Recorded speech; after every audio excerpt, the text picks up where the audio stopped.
ਸਤਿ ਸ਼੍ਰੀ ਅਕਾਲ। ਨਿਊਜ਼ 18 पंजाब हरियाणा देख रहे सारे दर्शकों का स्वागत है। मैं हाँ विजयपाल सिंह बराड़। शुरुआत करते हाँ प्राइम टाइम की SGPC चोणां नाल जुड़ी खबर तो। SGPC चोणां दी की तैयारी शुरू होने लगी है, ये इस वेले एक बड़ा सवाल खड़ा हो गया है। और ये सवाल इसलिए क्योंकि गुरुद्वारा चोण कमिशन ने इसकी तैयारी शुरू कर दी है। वोटर सूचियां तैयार करने के हुक्म जारी कर दिते ने गुरुद्वारा चोण कमिशन ने, और चीफ सैकटरी नूं ये प्रक्रिया जिहड़ी है जल्द पूरी करने के निर्देश दिते गए ने।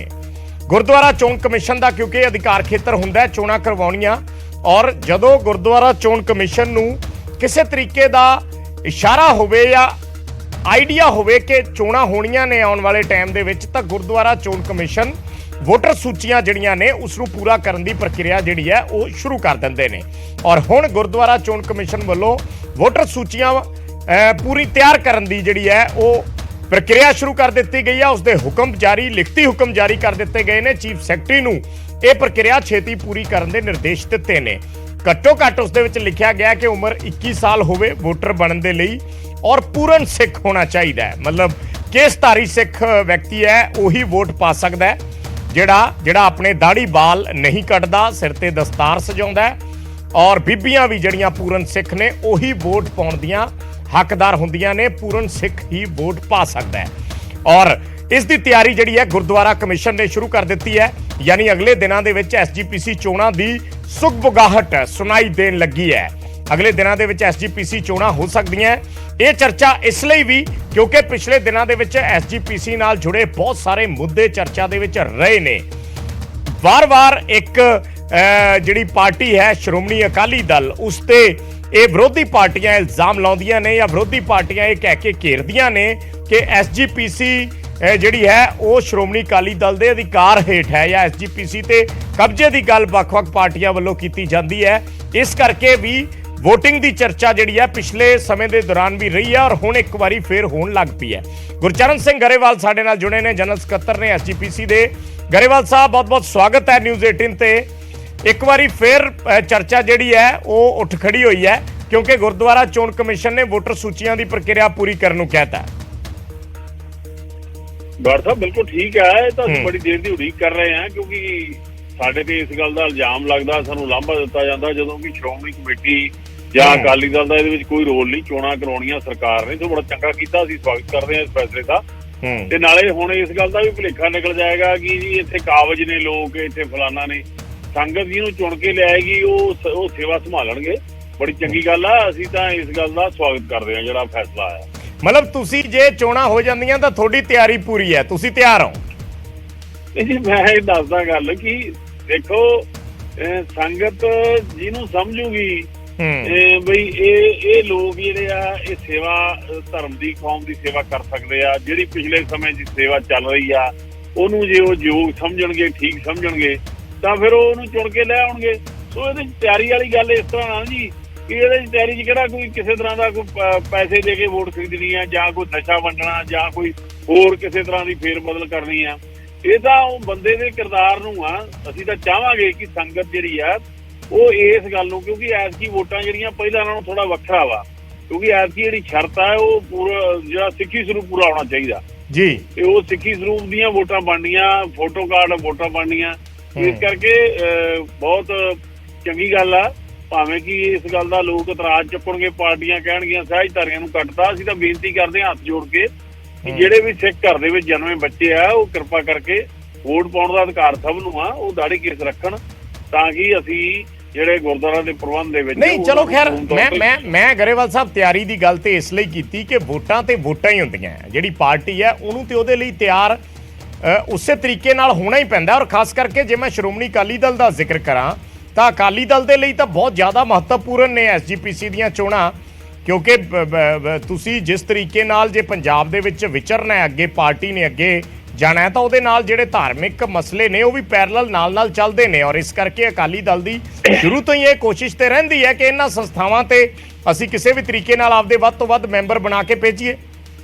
ਨਹੀਂ ਜੀ ਚਲੋ ਦੇਖੋ ਜਿਹੜਾ ਅਕਾਲੀ ਦਲ ਦਾ ਪਿਛੋਕੜ ਆ ਨਾ ਜੀ, ਉਹ ਕਿਨਾ ਧਾਰਮਿਕ ਤੌਰ ਤੇ ਸੇਵਾਵਾਂ ਤੇ ਸਿੱਖਾਂ ਦੀ ਨੁਮਾਇੰਦਗੀ ਕਰਦਾ।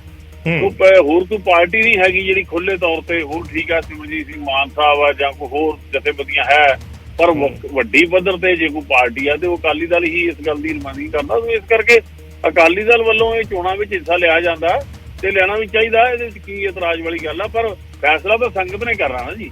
ਤੋ ਇਸ ਕਰਕੇ ਚੰਗੀ ਗੱਲ ਆ, ਇਹ ਸਗੋਂ ਤੇ ਲਾਂਭੇ ਵੀ ਖਤਮ ਹੋ ਜਾਣਗੇ। ਇਹ ਜੀ ਫਲਾਣੇ 25 ਰੋਲੀਆ ਜੀ ਉਹ ਹੁੰਦਾ ਜੋ ਹੁੰਦਾ, ਕਿਉਂਕਿ 11 ਸਾਲ ਹੋ ਗਏ ਲੋਕ ਕਿਤੇ ਭੁੱਲ ਜਾਂਦੇ ਆ। ਪਰ ਕੀ ਆ ਵੀ ਇਹ ਸਾਰਾ ਅਟੈਕ ਤਾਂ ਅਕਾਲੀ ਦਲ ਤੇ ਕੀਤਾ ਜਾਂਦਾ ਵੀ ਜੀ ਅਕਾਲੀ ਦਲ ਕਾਬਜ ਹੋ ਗਿਆ ਜੀ। ਹੁਣ ਪਤਾ ਲੱਗ ਜਾਏਗਾ ਸੰਗਤ ਜਿਹਨਾਂ ਨੂੰ ਚੁਣ ਕੇ ਭੇਜੇਗੀ, ਨਹੀਂ ਉਹ ਤੇ ਜਿਹੜੇ ਵੀ ਹੋਣਗੇ ਉਹ ਤੇ ਕਾਫੀ ਦੇਰ ਦੀ ਚਰਚਾ ਹੁੰਦੀ ਹੈ ਵੀ ਅਕਾਲੀ ਦਲ। ਮੈਂ ਤੁਹਾਡੇ ਤੋਂ ਸਵਾਲ ਇਸ ਲਈ ਵੀ ਕਰ ਰਿਹਾ ਕਿ ਕਾਫੀ ਦੇਰ ਦੀਆਂ ਇਹ ਚਰਚਾਵਾਂ ਜਾਂ ਤੁਹਾਡੀਆਂ ਜਿਹੜੀਆਂ ਆਪੋਜੀਸ਼ਨ ਪਾਰਟੀਆਂ ਨੇ, ਜਿਹੜੇ ਤੁਹਾਡੇ ਸਾਹਮਣੇ ਦਲ ਨੇ ਜਿਨ੍ਹਾਂ ਨੇ ਲੜਨੀਆਂ, ਉਹ ਇਹ ਕਹਿੰਦੇ ਆ ਵੀ ਅਕਾਲੀ ਦਲ ਚੋਣਾਂ ਕਰਵਾਉਣ ਦੇ ਹੱਕ 'ਚ ਨਹੀਂ ਜਾਂ ਚਾਹੁੰਦਾ ਨਹੀਂ ਕਿ ਚੋਣਾਂ ਹੋ ਜਾਣ। ਨਹੀਂ ਜੀ ਨਹੀਂ, ਮੈਂ ਤੁਹਾਨੂੰ ਬਰਾੜ ਸਾਹਿਬ ਮੈਂ ਤੁਹਾਨੂੰ ਕਲੀਅਰ ਦੱਸ ਦਿਆਂ ਹਾਂਜੀ ਕਿ ਇਹ ਅੱਜ ਦਾ ਗੱਲ ਕੁਝ ਹੋਰ ਹੈ। ਦੇਖੋ ਆਖਿਰਕਾਰ ਜਿਹੜਾ ਸੰਗਤ ਆ ਨਾ, ਜਿੱਦਣ ਉਹਨਾਂ ਨੂੰ ਇਹ ਪਤਾ ਲੱਗਣਾ ਕਿ ਇਹ ਭਾਰਤੀ ਜਨਤਾ ਪਾਰਟੀ ਦਾ ਉਮੀਦਵਾਰ ਹੈ, ਇਹ ਕਾਂਗਰਸ ਦਾ ਉਮੀਦਵਾਰ ਹੈ ਜਾਂ ਇਹ ਆਮ ਆਦਮੀ ਦਾ ਉਮੀਦਵਾਰ ਹੈ, ਤਾਂ ਲੋਕਾਂ ਨੇ ਉਹਨਾਂ ਨੂੰ ਸ਼੍ਰੋਮਣੀ ਕਮੇਟੀ ਦੀਆਂ ਚੋਣਾਂ ਦੇ ਵਿੱਚ ਜਗ੍ਹਾ ਨਹੀਂ ਦੇਣੀ। ਇਹ ਮਤ ਖਿਆਲ ਕਰਨ ਕਿ ਇੱਥੇ ਐਮਐਲਏ ਦੀ, ਐਮਪੀ ਦੀ ਜਾਂ ਕੌਂਸਲਰ ਦੀ ਜਾਂ ਸਰਪੰਚ ਦੀ ਚੋਣ ਆ ਜਿਹੜੀ, ਉੱਥੇ ਚੀਜ਼ ਕੁਝ ਹੋਰ ਹੈ। ਕਿਉਂਕਿ ਆਖਿਰਕਾਰ ਸਿੱਖ ਆਪਣੇ ਗੁਰਦੁਆਰਾ ਸਾਹਿਬਾਨ ਨਾਲ ਬਹੁਤ ਪਿਆਰ ਕਰਦਾ, ਆਪਣੇ ਗੁਰੂ ਪ੍ਰਤੀ ਬੜਾ ਪਿਆਰ ਕਰਦਾ। ਤੁਸੀਂ ਬਹੁਤ ਸਿਆਣੇ ਤੇ ਸੁਲਝੇ ਹੋ, ਤੁਸੀਂ ਬੜੀ ਵੱਡੀ ਕਵਰੇਜ ਵੀ ਕਰਦੇ ਰਹਿੰਦੇ ਹੋ। ਤੋ ਦੇਖੋ ਇਹ ਜਦੋਂ ਇਹ ਮੁੱਦਾ ਆਉਂਦਾ ਤਾਂ ਫਿਰ ਉਹ ਇਹ ਸੋਚਦਾ ਕਿ ਕਿਹੜੇ ਲੋਕ ਆ ਜਿਹੜੇ ਪਿਛਲੇ ਸਮੇਂ 'ਚ, ਹੁਣ ਅੱਜ ਦੀ ਤਰੀਕ ਦੇ ਵਿੱਚ ਜਿਹੜਾ ਸ਼੍ਰੋਮਣੀ ਕਮੇਟੀ ਦਾ ਢਾਂਚਾ, ਚਲੋ ਮੈਂ ਭਾਵੇਂ ਅੱਜ ਉਹਦੇ ਵਿੱਚ ਹੈਗਾ, ਇਸ ਕਰਕੇ ਮੈਂ ਉਹਦੀ ਤਰਫਦਾਰੀ ਕਰਾਂਗਾ ਤੇ ਉਹ ਇਹ ਹੋ ਜਾਏਗਾ ਕਿ ਸ਼ਾਇਦ ਮੈਂ ਆਪਣੀ ਬੱਲੇ ਬੱਲੇ ਕਰ ਰਿਹਾ। ਹੁਣ ਤੁਸੀਂ ਦੇਖੋ ਕਿ ਜਿਵੇਂ ਸਾਡੇ ਪ੍ਰਧਾਨ ਧਾਮੀ ਸਾਹਿਬ ਆ ਜਾਂ ਹੋਰ ਵੀ ਜਿੰਨੇ ਸਾਡੇ ਆ, ਵਧੀਆ ਕਾਰਗੁਜ਼ਾਰੀ ਚੱਲ ਰਹੀ ਆ, ਕਿਸੇ ਤਰ੍ਹਾਂ ਦੀ ਕੋਈ ਕਰਪਸ਼ਨ ਹੈ ਤੇ ਉਹਨੂੰ ਨੱਥ ਪਾਉਣ ਦਾ ਪ੍ਰਕਿਰਿਆ ਚੱਲ ਰਹੀ ਹੈ, ਹਰ ਚੀਜ਼ ਆ। ਸੋ ਇਸ ਕਰਕੇ ਭਾਵੇਂ ਕਿ ਇਹ ਚੋਣਾਂ ਦਾ ਥੋੜਾ ਜਿਹਾ ਠੀਕ ਹੈ, ਵੋਟਾਂ ਹੀ ਹੁੰਦੀਆਂ, ਪਰ ਇਹਦੇ 'ਚ ਤਾਂ ਸੰਗਤ ਦੇ ਸਾਹਮਣੇ ਖੁੱਲੀ ਕਿਤਾਬ ਹੈ। ਇਹਦੇ 'ਚ ਕੋਈ ਨਸ਼ੇ ਵੰਡਣ ਵਾਲੀ ਅਸੀਂ ਤਾਂ ਪਹਿਲੇ ਬੰਦੇ ਆ ਇਹ ਜਿਹੜੇ ਕਿ ਅਸੀਂ ਇਸ ਗੱਲ ਦੇ ਖਿਲਾਫ ਜਾਵਾਂਗੇ ਕਿ ਕੋਈ ਵੀ ਨਸ਼ਾ ਵੰਡੇਗਾ ਤੇ ਸੰਗਤ ਉਹਨੂੰ ਵੋਟ ਨਾ ਪਾਵੇ, ਕੋਈ ਪੈਸੇ ਦੇਗਾ ਸੰਗਤ ਉਹਨੂੰ ਵੋਟ ਨਾ ਪਾਵੇ। ਸੋ ਇਹ ਚੋਣਾਂ ਦਾ ਥੋੜਾ ਜਿਹਾ ਫਰਕ ਹੈ ਦੂਸਰੀਆਂ ਚੋਣਾਂ ਦਾ। ਸਾਡੇ ਨਾਲ ਬੀਬੀ ਜਗੀਰ ਕੌਰ ਵੀ ਜੁੜ ਗਏ ਨੇ, ਗਰੇਵਾਲ ਸਾਹਿਬ ਬਣੇ ਰਹਿਣਾ। ਬੀਬੀ ਜਗੀਰ ਕੌਰ ਵੀ ਜੁੜਨੇ ਨੇ, ਇੱਕ ਰਿਐਕਸ਼ਨ। ਬੀਬੀ ਜੀ ਕਿਸ ਲਿਹਾਜ਼ ਨਾਲ ਦੇਖਦੇ ਹੋ? ਹਾਲਾਂਕਿ ਗੁਰਦੁਆਰਾ ਕਮਿਸ਼ਨ ਨੇ ਹਲੇ ਵੋਟ ਪ੍ਰਕਿਰਿਆ ਪੂਰੀ ਕਰਨ ਲਈ ਕਿਹਾ, ਪਰ ਇਸ ਨੂੰ ਚੋਣਾਂ ਦੇ ਨਜ਼ਰੀਏ ਨਾਲ ਦੇਖਿਆ ਜਾ ਰਿਹਾ ਕਿ ਅਗਲੇ ਦਿਨਾਂ ਦੇ ਵਿੱਚ ਚੋਣਾਂ ਹੋ ਸਕਦੀਆਂ ਜਾਂ ਨੇੜੇ ਹੈ, ਔਰ ਗਰੇਵਾਲ ਸਾਹਿਬ ਜਿਵੇਂ ਕਹਿ ਰਹੇ ਨੇ ਕਿ ਸਾਡੇ ਵੱਲੋਂ ਤੇ ਜਦੋਂ ਮਰਜ਼ੀ ਕਰਾ ਲਓ, ਅਸੀਂ ਤੇ ਤਿਆਰ ਹੈ। ਠੀਕ ਹੈ ਜੀ, ਬਿਲਕੁਲ ਸਹੀ ਹੈ, ਕਿਉਂਕਿ ਹਮੇਸ਼ਾ ਹੀ ਸ਼੍ਰੋਮਣੀ ਗੁਰਦੁਆਰਾ ਪ੍ਰਬੰਧਕ ਕਮੇਟੀ ਵੱਲੋਂ ਵੀ ਤੇ ਆਮ ਸਿੱਖਾਂ ਵੱਲੋਂ ਵੀ ਕਿਹਾ ਗਿਆ ਕਿ ਚੋਣਾਂ ਹੋਣੀਆਂ ਚਾਹੀਦੀਆਂ, ਕਿਉਂਕਿ ਇਹ ਟਰਮ ਜਿਹੜੀ 5 ਸਾਲ ਹੁੰਦੀ ਹੈ, 5 ਸਾਲ ਤੋਂ ਬਾਅਦ ਚੋਣ ਹੋਣੀ ਚਾਹੀਦੀ ਹੈ। ਕਿਉਂਕਿ ਬਿਫੋਰ ਪਾਰਟੀਸ਼ਨ ਇਹ ਚੋਣਾਂ ਸਮੇਂ ਨਾਲ ਹੁੰਦੀਆਂ ਰਹੀਆਂ, ਬਾਅਦ ਵਿੱਚ ਵੀ ਹੁੰਦੀਆਂ ਰਹੀਆਂ। ਜਦੋਂ ਇਹ ਪਾਰਟੀਸ਼ਨ ਹੋਈ ਨਾ 3 ਸਟੇਟਾਂ ਦੀ, ਉਸ ਵੇਲੇ ਫਿਰ ਚੱਲ ਗਈਆਂ ਸੈਂਟਰ ਦੇ ਕੋਲ। ਜਿਉਂ ਤੋਂ ਲੈ ਕੇ ਸੈਂਟਰ ਕੋਲ ਪਾਵਰ ਗਈ ਹੈ, ਉਦੋਂ ਤੋਂ ਲੈ ਕੇ ਚੋਣਾਂ ਜਿਹੜੀਆਂ ਸੀ ਉਹ ਜ਼ਿਆਦਾ ਟਾਈਮ ਲੈ ਜਾਂਦੀਆਂ ਰਹੀਆਂ। ਤੇ ਹਰ ਇੱਕ ਨੂੰ ਖੁਸ਼ੀ ਹੁੰਦੀ ਹੈ ਕਿ 5 ਸਾਲ ਬਾਅਦ ਚੋਣਾਂ ਹੋਣ ਤੇ ਸਿੱਖ ਸੰਗਤ ਜਿਹੜੀ ਹੈ ਆਪਣੀ ਭਾਵਨਾ ਨਾਲ ਅੱਛੇ ਵਿਅਕਤੀਆਂ ਨੂੰ ਚੁਣ ਕੇ ਭੇਜੇ। ਤੇ ਉਹ ਹਮੇਸ਼ਾ ਸਿੱਖ ਸੰਗਤ ਜਿਹੜੀ ਹੈ ਉਹ ਪੰਥਕ ਲੋਕਾਂ ਨੂੰ ਭੇਜਦੇ ਹੈ। ਕੋਈ ਵੀ ਇਹਦੇ ਵਿੱਚ ਕੋਈ ਪਾਰਟੀ ਵਾਲੀ ਦੀ ਗੱਲ ਨਹੀਂ ਹੁੰਦੀ। ਲੋਕ ਇਹ ਸੋਚਦੇ ਹੁੰਦੇ ਕਿ ਚੰਗੇ ਤੇ ਕੁਰਬਾਨੀਆਂ ਵਾਲੇ ਤੇ ਪੰਥਕ ਸੋਚ ਵਾਲੇ ਲੋਕ ਜਿਹੜੇ ਹੈ ਜਿਹਨਾਂ ਨੂੰ ਇੱਥੇ ਭੇਜਿਆ ਜਾਵੇ, ਤਾਂ ਜੋ ਗੁਰਦੁਆਰਿਆਂ ਦੀ ਸੇਵਾ ਸੰਭਾਲ ਜਿਹੜੀ ਹੈ ਉਹ ਸਿਧਾਂਤਕ ਤੌਰ ਤੇ ਕੀਤੀ ਜਾ ਸਕੇ। ਗਰੇਵਾਲ ਸਾਹਿਬ ਹੁਣੇ ਜਿਵੇਂ ਜ਼ਿਕਰ ਕਰ ਰਹੇ ਸੀਗੇ, ਉਹਨਾਂ ਨੇ ਕਿਹਾ ਕਿ ਆਲਰੇਡੀ ਸ਼੍ਰੋਮਣੀ ਕਮੇਟੀ ਬਹੁਤ ਵਧੀਆ ਕੰਮ ਕਰ ਰਹੀ ਹੈ, ਕੋਈ ਊਣਤਾਈਆਂ ਨਹੀਂ, ਸੁਰੱਖਿਅਤ ਤੱਥਾਂ ਦੇ ਵਿੱਚ ਹੈ। ਤੁਸੀਂ ਉਹਨੂੰ ਕਿਸ ਲਿਹਾਜ਼ ਨਾਲ ਦੇਖਦੇ ਹੋ? ਦੇਖੋ ਜੀ, ਸ਼੍ਰੋਮਣੀ ਗੁਰਦੁਆਰਾ ਪ੍ਰਬੰਧਕ ਕਮੇਟੀ ਜਿਉਂ ਦੀ ਬਣੀ ਹੈ, ਉਹਨੇ ਆਪਣੇ ਸਿਸਟਮ 'ਚ ਰਹਿ ਕੇ ਕੰਮ ਕੀਤਾ। ਠੀਕ ਹੈ, ਮੈਂ ਨਹੀਂ ਕਹਿੰਦੀ ਕਿ ਕੋਈ ਊਣਤਾਈ ਨਹੀਂ ਹੋਏਗੀ। ਹੋ ਸਕਦਾ ਸਾਡੇ ਕੋਲ ਕੋਈ ਊਣਤਾਈਆਂ ਵੀ ਰਹੀਆਂ ਹੋਣ, ਕੋਈ ਗਲਤੀਆਂ ਵੀ ਹੋਣ, ਕੋਈ ਘਾਟਾਂ ਵੀ ਹੋਈਆਂ ਹੋਣ ਜਿਹੜੀਆਂ ਸਿੱਖ ਸੰਗਤ ਦੀਆਂ ਭਾਵਨਾਵਾਂ ਨੂੰ ਪੂਰੀਆਂ ਨਾ ਕਰ ਸਕੇ ਹੋਈਏ। ਤੇ ਮੈਂ ਮਹਿਸੂਸ ਕਰਦੀ ਹਾਂ ਕਿ ਸਿੱਖ ਸੰਗਤ ਫਿਰ ਵੀ ਇਹਨਾਂ ਚੀਜ਼ਾਂ ਨੂੰ ਦੇਖਦੀ ਹੈ ਕਿ ਜਿਹੜਾ ਵੀ ਉੱਥੇ ਜਾਵੇ ਉਹ ਸਿਧਾਂਤਕ ਤੌਰ ਤੇ ਮਨੁੱਖ ਸ੍ਰੀ ਅਕਾਲ ਤਖ਼ਤ ਸਾਹਿਬ ਦੀ ਹੋਂਦ ਨੂੰ ਸਮਰਪਿਤ ਹੋਵੇ ਔਰ ਸ਼੍ਰੋਮਣੀ ਗੁਰਦੁਆਰਾ ਪ੍ਰਬੰਧਕ ਕਮੇਟੀ ਸੰਸਥਾ ਦੀ ਸੁਪਰਮੇਸੀ ਨੂੰ ਸਮਝਦਾ ਹੋਵੇ ਕਿ ਇਹ ਕੌਮ ਦੇ ਵਿੱਚ ਇਹਨੇ ਕਿਹੜੇ ਗੁਰਮਤ ਦੇ ਜਾਂ ਉੱਥੇ ਗੁਰਦੁਆਰੇ ਦੇ ਸੁਧਾਰ ਜਾਂ ਕੋਈ ਐਜੂਕੇਸ਼ਨ ਦੀ ਬੜੋਤਰੀ ਜਾਂ ਕੋਈ ਭਲਾਈ ਦੇ ਕਾਰਜ ਕਰਨੇ ਹੈ। ਔਰ ਐਫੀਸ਼ੀਐਂਟ ਲੋਕ ਜਿਹੜੇ ਯੋਗ ਲੋਕ ਹੈ ਉਹਨਾਂ ਨੂੰ ਚੁਣ ਕੇ ਭੇਜਦੇ ਹੈ। ਮੈਨੂੰ ਇਸ ਗੱਲ ਦਾ ਮਾਣ ਹੈ ਕਿ ਜਦੋਂ ਪਿੱਛੇ ਵੀ ਚੁਣ ਕੇ ਭੇਜੇ ਸੀ ਸੰਗਤਾਂ ਨੇ, ਉਦੋਂ ਵੀ ਆਜ਼ਾਦ ਵੀ ਖਲੋਤੇ ਸੀਗੇ। यानी समझदी है कि भावें किसी पार्टी दे होण पर आजाद तौर ते खलोंदे हुंदे सी ते लोग हमेशा ही फिर भी पंथक लोकां ਨੂੰ ਚੁਣਦੇ ਰਹੇ। ਨਹੀਂ ਯਾਨੀ ਇਹ ਉਮੀਦ ਕਰ ਸਕਦੇ ਆ ਵੀ ਤੁਸੀਂ ਇਹਨਾਂ ਚੋਣਾਂ ਦੇ ਵਿੱਚ ਆਜ਼ਾਦ ਤੌਰ ਤੇ ਹਿੱਸਾ ਲਓਗੇ ਆਪਣੇ ਉਮੀਦਵਾਰਾਂ ਦੇ ਨਾਲ? ਦੇਖੋ ਜੀ ਅਸੀਂ ਤੇ ਕੋਸ਼ਿਸ਼ ਕਰਾਂਗੇ ਕਿ ਸਿੱਖ ਸੰਗਤ ਨੂੰ ਇਸ ਗੱਲ ਦੀ ਸੁਚੇਤ ਕਰੀਏ। ਮੈਂ ਸਿੰਘ ਸਭਾਵਾਂ ਨੂੰ ਮਿਲ ਕੇ ਔਰ ਸਿੱਖ ਸੰਸਥਾਵਾਂ ਨੂੰ ਮਿਲ ਕੇ ਮਹਾਂਪੁਰਖਾਂ ਦੇ ਅੱਛੀ ਸੋਚ ਵਾਲੇ ਲੋਕਾਂ ਨੂੰ ਕਹਿ ਕੇ ਕਿ ਅੱਛੇ ਕੈਂਡੀਡੇਟ ਇੱਥੇ ਭੇਜੋ ਚੁਣ ਕੇ, ਤਾਂ ਜੋ ਸ਼੍ਰੋਮਣੀ ਗੁਰਦੁਆਰਾ ਪ੍ਰਬੰਧਕ ਕਮੇਟੀ ਜੋ ਅਸਲੀਅਤ ਤੌਰ ਦੇ ਉੱਤੇ ਉਹਦੀ ਪ੍ਰਮੁਖਤਾ ਹੈ ਉਸ ਦੀ ਜਿਹੜੀ ਆਜ਼ਾਦੀ ਹੈ ਉਹ ਬਰਕਰਾਰ ਰਹੇ ਔਰ ਸ੍ਰੀ ਅਕਾਲ ਤਖ਼ਤ ਸਾਹਿਬ ਦੀ ਹੋਂਦ ਜਿਹੜੀ ਹੈ ਉਹ ਇਸੇ ਤਰ੍ਹਾਂ ਬਣੀ ਹੈ। ਯਾਨੀ ਜਿਹੜੀ ਮੌਜੂਦਾ ਧਿਰ ਹੈ ਉਸ ਨੂੰ ਚੁਣੌਤੀ ਦੇਣ ਨੂੰ ਤਿਆਰ ਹੋ? ਨਹੀਂ, ਮੈਂ ਦੇਖੋ ਕਿਸੇ ਨੂੰ ਚੁਣੌਤੀ ਨਹੀਂ ਦੇਣਾ ਚਾਹਤੀ। ਮੈਂ ਤੇ ਇਹ ਕਹਿੰਦੀ ਹੈ ਨਹੀਂ, ਪਰ ਇੱਕ ਧਿਰ ਤੇ ਹੁੰਦੀ ਹੈ ਨਾ ਬੀਬੀ ਜੀ ਸਾਹਮਣੇ, ਜੇ ਮੰਨ ਲਓ ਸਾਹਮਣੇ ਖੜੋਗੇ ਤਾਂ ਫਿਰ ਉਹ ਚੁਣੌਤੀ ਨਹੀਂ। ਦੇਖੋ ਗੱਲ ਇਹ ਹੈ ਜਿਹੜੇ ਕੈਂਡੀਡੇਟ ਖਲੋਣਗੇ, ਹੁਣ ਜੇ ਸਰਦਾਰ ਸੁਖਬੀਰ ਸਿੰਘ ਜੀ ਬਾਦਲ ਖਲੋਣਗੇ ਖੜੇ ਕਰਨਗੇ ਤਾਂ ਨੈਚੁਰਲੀ ਹੈ ਕਿ ਜਿਹੜੇ ਦੂਜੇ ਆਜ਼ਾਦ ਖੜੇ ਹੋਣਗੇ ਤਾਂ ਉਹ ਤੇ ਆਪਸ ਵਿੱਚ ਕੰਪੀਟੀਸ਼ਨ ਹੋਏਗਾ, ਜਿਹੜਾ ਚੰਗਾ ਕੈਂਡੀਡੇਟ ਹੋਗਾ ਲੋਕੀ ਭੇਜ ਦੇਣਗੇ। ਕਿਉਂ ਗਰੇਵਾਲ ਸਾਹਿਬ? ਦੇਖੋ ਜੀ ਬੀਬੀ ਬੜੇ ਸਤਿਕਾਰਯੋਗ ਨੇ, ਸਾਡੇ ਚੋਣੀ ਕਮੇਟੀ ਦੀ ਨੁਮਾਇੰਦਗੀ ਕੀਤੀ, ਮੈਂ ਇਹਨਾਂ ਦੇ ਨਾਲ ਸੇਵਾ ਨਿਭਾਈ ਹੈ, ਬੜੀ ਸਹੀ ਗੱਲ ਕਰ ਰਹੇ ਨੇ। ਚੋਣਾਂ ਤਾਂ ਚੋਣਾਂ ਹੀ ਹੁੰਦੀਆਂ, ਜਦੋਂ ਚੋਣਾਂ ਵਿੱਚ ਹੀ ਖੜ ਗਏ ਤਾਂ ਫਿਰ ਉਮੀਦਵਾਰ ਤਾਂ 1 2 3 4 ਆਉਂਦੇ ਹੀ ਹੁੰਦੇ ਆ, ਸੋ ਅੱਗੇ ਵੀ ਆਉਂਦੇ ਰਹੇ ਆ।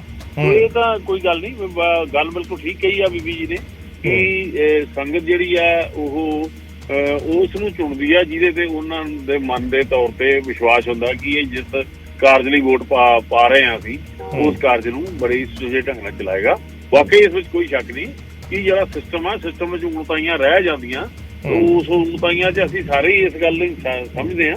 ਬੀਬੀ ਜੀ ਦਾ ਕਾਰਜਕਾਲ ਬਹੁਤ ਅੱਛਾ ਰਿਹਾ, ਪਿਛਲੇ ਸਮੇਂ 'ਚ ਅਸੀਂ ਬੜਾ ਵਧੀਆ ਕੰਮ ਕੀਤਾ, ਤੋ ਅਸੀਂ ਚਾਹਾਂਗੇ ਕਿ ਕਿਉਂਕਿ ਇਸ ਨੂੰ ਬਹੁਤ ਵੱਡੀ ਪੱਧਰ ਤੇ ਕੋਈ ਰਾਜਸੀ ਅਖਾੜਾ ਨਹੀਂ ਬਣਾਉਣਾ ਚਾਹੀਦਾ। ਇਹ ਸਮਝਦੇ ਹੋ ਤੁਸੀਂ ਗਰੇਵਾਲ ਸਾਹਿਬ ਵੀ ਸਿਆਸੀ ਦਖਲ ਹੁੰਦਾ ਇਹਨਾਂ ਚੋਣਾਂ ਦੇ ਵਿੱਚ? ਦੇਖੋ ਜਦੋਂ ਪਾਰਟੀਆਂ ਦੇ ਨੁਮਾਇੰਦੇ ਪਾਰਟੀਆਂ ਵੱਲੋਂ ਖੜਦੇ ਆ ਤੇ ਸਿਆਸੀ ਦਖਲ ਦਾ ਉਹਦਾ ਵਿਰੋਧ ਹੋ ਹੀ ਜਾਣਾ। ਅਕਾਲੀ ਦਲ ਵੱਲੋਂ ਜੇ ਕੋਈ ਨੁਮਾਇੰਦੇ ਨੂੰ ਟਿਕਟ ਦਿੱਤੀ ਜਾਂਦੀ ਆ ਜਾਂ ਇੱਕ ਬਣਾ ਕੇ, ਤਾਂ ਫਿਰ ਜਿਹੜੇ ਵਿਰੋਧੀ ਆ ਉਹ ਮੁਕਾਬਲਤਨ ਖੜਨਗੇ, ਇਹ ਤਾਂ ਕੁਦਰਤੀ ਹੈ। ਬੀਬੀ ਜੀ ਤੁਸੀਂ ਸਮਝਦੇ ਹੋ ਸਿਆਸੀ ਦਖਲ ਹੁੰਦਾ ਜਾਂ ਅਸਰ ਹੁੰਦਾ ਸਿਆਸੀ ਦਖਲ ਦਾ?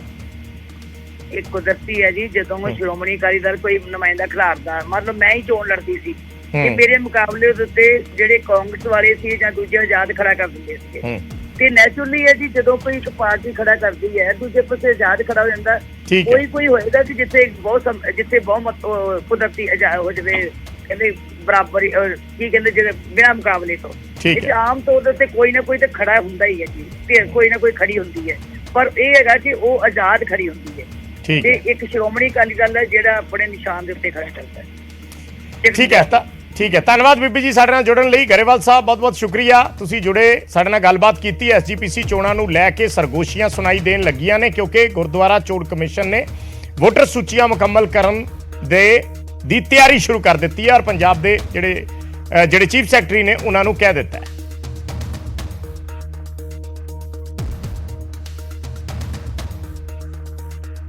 ਤੇ ਸਿੱਧਾ ਤੁਹਾਨੂੰ ਹਰਿਦੁਆਰ ਲੈ ਚੱਲਦੇ ਆ ਜਿੱਥੇ ਰੈਸਲਰ ਜਿਹੜੇ ਨੇ, ਪਹਿਲਵਾਨ ਜਿਹੜੇ ਨੇ, ਖਿਡਾਰੀ, ਉਹ ਆਪਣੇ ਮੈਡਲ ਗੰਗਾ ਦੇ ਵਿੱਚ ਵਹਾਉਣ ਪਹੁੰਚੇ ਨੇ।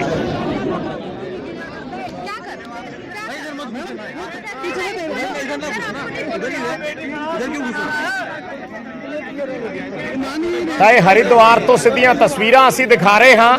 ਜਿਹੜੇ ਖਿਡਾਰੀ ਨੇ ਪਹੁੰਚੇ ਹੋਏ ਨੇ, ਜਿਹੜੇ ਜੰਤਰ ਮੰਤਰ ਤੇ ਪਿਛਲੇ ਲੰਮੇ ਸਮੇਂ ਤੋਂ ਧਰਨਾ ਪ੍ਰਦਰਸ਼ਨ ਕਰ ਰਹੇ ਸੀ, ਇਹ ਲਾਈਵ ਤਸਵੀਰਾਂ ਨੇ ਹਰਿਦੁਆਰ ਤੋਂ।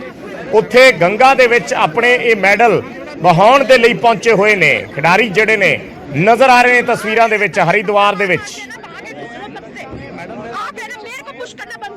हेलो आराम से भाई, आराम से थोड़ा उधर हो जाओ।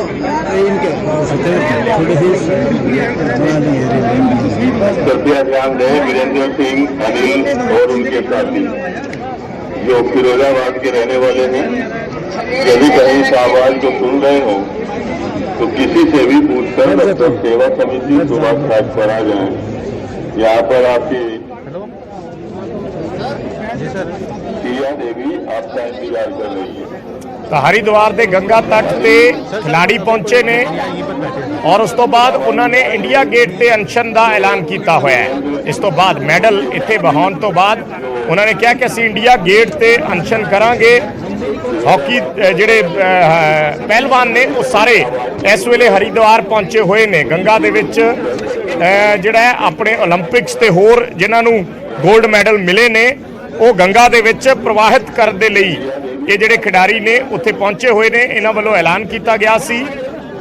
ਪਹਿਲਵਾਨ ਸਾਰੇ ਹਰਿਦੁਆਰ ਦੇ ਵਿੱਚ ਇਕੱਠਾ ਹੋਏ ਨੇ। ਲਾਈਵ ਤਸਵੀਰਾਂ ਅਸੀਂ ਦਿਖਾ ਰਹੇ ਹਾਂ ਜੋ ਇਹਨਾਂ ਪਹਿਲਵਾਨਾਂ ਵੱਲੋਂ ਜਿਹੜੀ ਜਾਣਕਾਰੀ ਹੈ ਆਪਣੀ ਉਹ ਸਾਂਝੀ ਕੀਤੀ ਗਈ ਸੀ ਕਿ ਅਸੀਂ ਇਸ ਤਰੀਕੇ ਨਾਲ ਟਵਿੱਟਰ ਦੇ ਜ਼ਰੀਏ ਜਿਹੜੀ ਉਹਨਾਂ ਨੇ ਜਾਣਕਾਰੀ ਸਾਂਝੀ ਕੀਤੀ ਸੀ ਜਿਸ ਦੇ ਵਿੱਚ ਉਹਨਾਂ ਕਿਹਾ ਸੀ ਕਿ ਉਹ ਆਪਣੇ ਜਿਹੜੇ ਮੈਡਲ ਨੇ ਉਸ ਨੂੰ ਹਰਿਦੁਆਰ ਦੇ ਵਿੱਚ ਬਹਾ ਦੇਣਗੇ। ਪਹਿਲਵਾਨਾਂ ਨੇ ਕਿਹਾ ਕਿ ਉਹਨਾਂ ਦੇ ਨਾਲ ਜਿਹੜਾ ਧੱਕਾ ਹੋਇਆ ਉਸ ਤੇ ਚੱਲਦੇ ਉਹਨਾਂ ਨੂੰ ਨਿਆਂ ਲੈਣ ਦੇ ਲਈ ਜਿਹੜਾ ਹੈ ਇਸ ਤਰੀਕੇ ਅਪਣਾਉਣੇ ਪੈ ਰਹੇ ਨੇ। ਉਹਨਾਂ ਕਿਹਾ ਕਿ ਪੁਲਿਸ ਤੇ ਤੰਤਰ ਸਾਡੇ ਨਾਲ ਅਪਰਾਧੀਆਂ ਵਰਗਾ ਸਲੂਕ ਕਰ ਰਹੇ ਨੇ, ਜਦੋਂ ਕਿ ਉਹਨਾਂ ਕਿਹਾ ਕਿ ਖੁੱਲੀ ਸਭਾ ਦੇ ਵਿੱਚ ਉਹਨਾਂ ਦੇ ਖਿਲਾਫ ਬੋਲਿਆ ਜਾ ਰਿਹਾ ਹੈ, ਬਿਆਨ ਦਿੱਤੇ ਜਾ ਰਹੇ ਨੇ ਟੈਲੀਵਿਜ਼ਨਾਂ ਤੇ ਜਾਂ ਹੋਰ ਥਾਵਾਂ ਤੇ ਜਿਹੜੇ ਉਹਨਾਂ ਦੇ ਖਿਲਾਫ ਬਿਆਨ ਦਿੱਤੇ ਜਾ ਰਹੇ ਨੇ। ਉਹਨਾਂ ਕਿਹਾ ਕਿ ਸਾਨੂੰ ਇਹ ਲੱਗ ਰਿਹਾ ਹੈ ਕਿ ਅਸੀਂ ਇਹ ਮੈਡਲ ਕਿਉਂ ਜਿੱਤੇ ਸੀ, ਕਿ ਇਸ ਲਈ ਜਿੱਤੇ ਸੀ ਕਿ ਤੰਤਰ ਸਾਡੇ ਨਾਲ ਇਹੋ ਜਿਹਾ ਵਿਵਹਾਰ ਕਰੇ, ਸਰਕਾਰੀ ਤੰਤਰ ਸਾਡੇ ਨਾਲ ਇਹੋ ਜਿਹਾ ਵਿਵਹਾਰ ਕਰੇ, ਸਾਨੂੰ ਉੱਥੋਂ ਘਸੀਟ ਕੇ ਲੈ ਕੇ ਜਾਵੇ ਔਰ ਸਾਡੇ ਨਾਲ ਅਪਰਾਧੀਆਂ ਦੀ ਤਰ੍ਹਾਂ ਸਲੂਕ ਕੀਤਾ ਜਾਵੇ। ਇਹ ਗੱਲ ਖਿਡਾਰੀਆਂ ਨੇ ਸਵਾਲ ਦੇ ਰੂਪ ਦੇ ਵਿੱਚ ਪੁੱਛੀ ਹੈ। ਤਾਂ ਉਹਨਾਂ ਕਿਹਾ ਕਿ ਸਾਡੇ ਕਈ ਜਿਹੜੇ ਮਹਿਲਾ ਪਹਿਲਵਾਨ ਨੇ, ਮਹਿਲਾ ਖਿਡਾਰੀ ਨੇ, ਉਹ ਖੇਤਾਂ ਦੇ ਵਿੱਚ ਛੁਪਦੇ ਰਹੇ ਨੇ ਔਰ ਤਾਂ ਕਿ ਉਹ ਪੁਲਿਸ ਦੇ ਹੱਥ ਨਾ ਆਉਣ। ਉਹਨਾਂ ਕਿਹਾ ਕਿ ਸਾਨੂੰ ਇਸ ਤਰੀਕੇ ਨਾਲ ਲੱਗਣ ਲੱਗ ਪਿਆ ਕਿ ਸਾਡੀ ਜਿਹੜੀ ਹੈ ਇਸ ਸਰਕਾਰ ਦੇ ਵਿੱਚ ਜਾਂ ਇਸ ਸਿਸਟਮ ਦੇ ਵਿੱਚ ਸਾਡੀ ਕੋਈ ਜਗ੍ਹਾ ਨਹੀਂ ਬਚੀ ਹੈ ਔਰ ਅਸੀਂ ਜਿਹੜੇ ਦੇਸ਼ ਲਈ ਮੈਡਲ ਲੈ ਕੇ ਆਂਦੇ ਸੀ ਉਹਨਾਂ ਦਾ ਕੋਈ ਮਤਲਬ ਨਹੀਂ ਬਣਿਆ। ਇਸ ਕਰਕੇ ਅਸੀਂ ਇਹਨਾਂ ਮੈਡਲਸ ਨੂੰ ਹੁਣ ਗੰਗਾ ਦੇ ਵਿੱਚ ਬਹਾਉਣ ਆਏ ਹਾਂ ਜਾਂ ਬਹਾਉਣ ਜਾ ਰਹੇ ਹਾਂ। ਇਹ ਟਵੀਟ ਦੇ ਜ਼ਰੀਏ ਜਿਹੜੀ ਇਹਨਾਂ ਵੱਲੋਂ ਜਾਣਕਾਰੀ ਦਿੱਤੀ ਗਈ ਸੀ ਇਹਨਾਂ ਖਿਡਾਰੀਆਂ ਵੱਲੋਂ। ਉਹਨਾਂ ਕਿਹਾ ਕਿ ਇਹ ਮੈਡਲ ਜਿਹੜੇ ਨੇ ਸਾਨੂੰ ਹੁਣ ਨਹੀਂ ਚਾਹੀਦੇ ਕਿਉਂਕਿ ਇਹਨਾਂ ਨੂੰ ਪਾ ਕੇ ਸਾਨੂੰ ਮਖੌਟਾ ਬਣਾ ਕੇ ਸਿਰਫ ਆਪਣਾ ਪ੍ਰਚਾਰ ਕੀਤਾ ਜਾਂਦਾ ਹੈ ਔਰ ਇਹ ਤੇਜ਼ ਸਫੇਦੀ ਵਾਲਾ ਤੰਤਰ ਫਿਰ ਸਾਡਾ ਸ਼ੋਸ਼ਣ ਕਰਦਾ ਹੈ। ਇਹ ਗੱਲ ਖਿਡਾਰੀਆਂ ਵੱਲੋਂ ਕਹੀ ਗਈ। ਉਹਨਾਂ ਕਿਹਾ ਕਿ ਇਸ ਕਰਕੇ ਇਹ ਜਿਹੜੇ ਮੈਡਲ ਨੇ ਜੋ ਸਾਨੂੰ ਪਾ ਕੇ ਇੱਕ ਸ਼ੋਅ ਪੀਸ ਦੀ ਤਰ੍ਹਾਂ ਪੇਸ਼ ਕੀਤਾ ਜਾਂਦਾ ਹੈ, ਸਾਨੂੰ ਇਹ ਮੈਡਲ ਨਹੀਂ ਚਾਹੀਦੇ ਔਰ ਅਸੀਂ ਅੱਜ ਆਪਣੇ ਇਹ ਮੈਡਲ ਗੰਗਾ ਦੇ ਵਿੱਚ ਬਹਾਉਣ ਦੇ ਲਈ ਪਹੁੰਚੇ ਹਾਂ। ਉਹਨਾਂ ਕਿਹਾ ਕਿ ਇਹ ਉਹਨਾਂ ਸ਼ਹੀਦਾਂ ਦੀ ਜਗ੍ਹਾ ਹੈ ਜਿਨ੍ਹਾਂ ਨੇ ਦੇਸ਼ ਦੇ ਲਈ ਆਪਣੀ ਦੇਹ ਤਿਆਗ ਦਿੱਤੀ ਤੇ ਸਾਨੂੰ ਉਹਨਾਂ ਦੇ ਮਾਰਗ ਤੇ ਚੱਲਣ ਦੀ ਜਿਹੜੀ ਸਿੱਖਿਆ ਮਿਲੀ ਹੈ ਅਸੀਂ ਉਹਨਾਂ ਦੇ ਮਾਰਗ ਤੇ ਹੀ ਚੱਲ ਰਹੇ ਹਾਂ। ਸੋ ਇਹ ਜਿਹੜੇ ਟਵੀਟ ਨੇ ਇਹ ਖਿਡਾਰੀਆਂ ਵੱਲੋਂ ਕੀਤੇ ਗਏ ਸੀ ਲਿਖਤੀ ਔਰ ਅੱਜ ਇਸੇ ਦੇ ਚੱਲਦੇ ਇਹ ਸਾਰੇ ਖਿਡਾਰੀ ਜਿਹੜੇ ਨੇ ਇਹ ਗੰਗਾ ਤੱਟ ਤੇ ਪਹੁੰਚੇ ਨੇ ਔਰ ਇਸ ਤੋਂ ਬਾਅਦ ਉਹਨਾਂ ਵੱਲੋਂ ਇੰਡੀਆ ਗੇਟ ਤੇ ਵੀ ਅਨਸ਼ਨ ਸ਼ੁਰੂ ਕਰਨ ਦਾ ਐਲਾਨ ਕੀਤਾ ਗਿਆ ਹੈ।